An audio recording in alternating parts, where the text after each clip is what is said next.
Oke, selamat berjumpa lagi.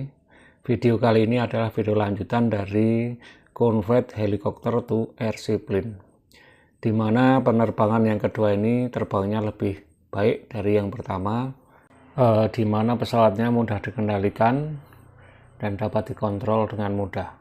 Oke, kita saksikan videonya.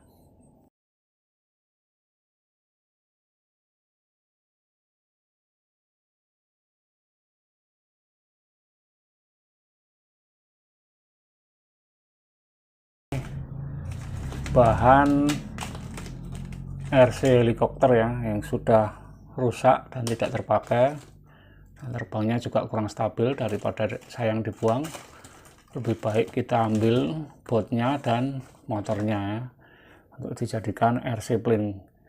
Jadi kelebihan main airseplane seperti ini, durasi terbangnya lama dan puas ya, daripada main drone yang normal.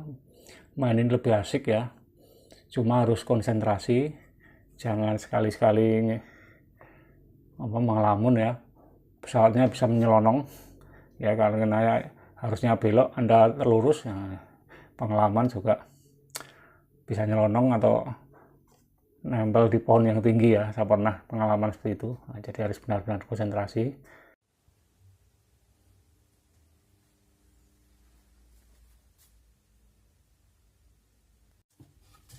Nah, sebelum kita rangka, ada baiknya kita tes dulu flyboardnya. Kita sambungkan ke dua buah motor dan kita tes ya, apakah bisa berfungsi dengan normal.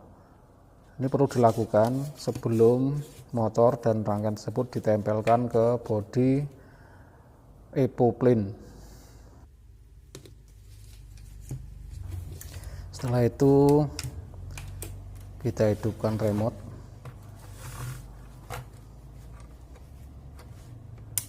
dan kita bending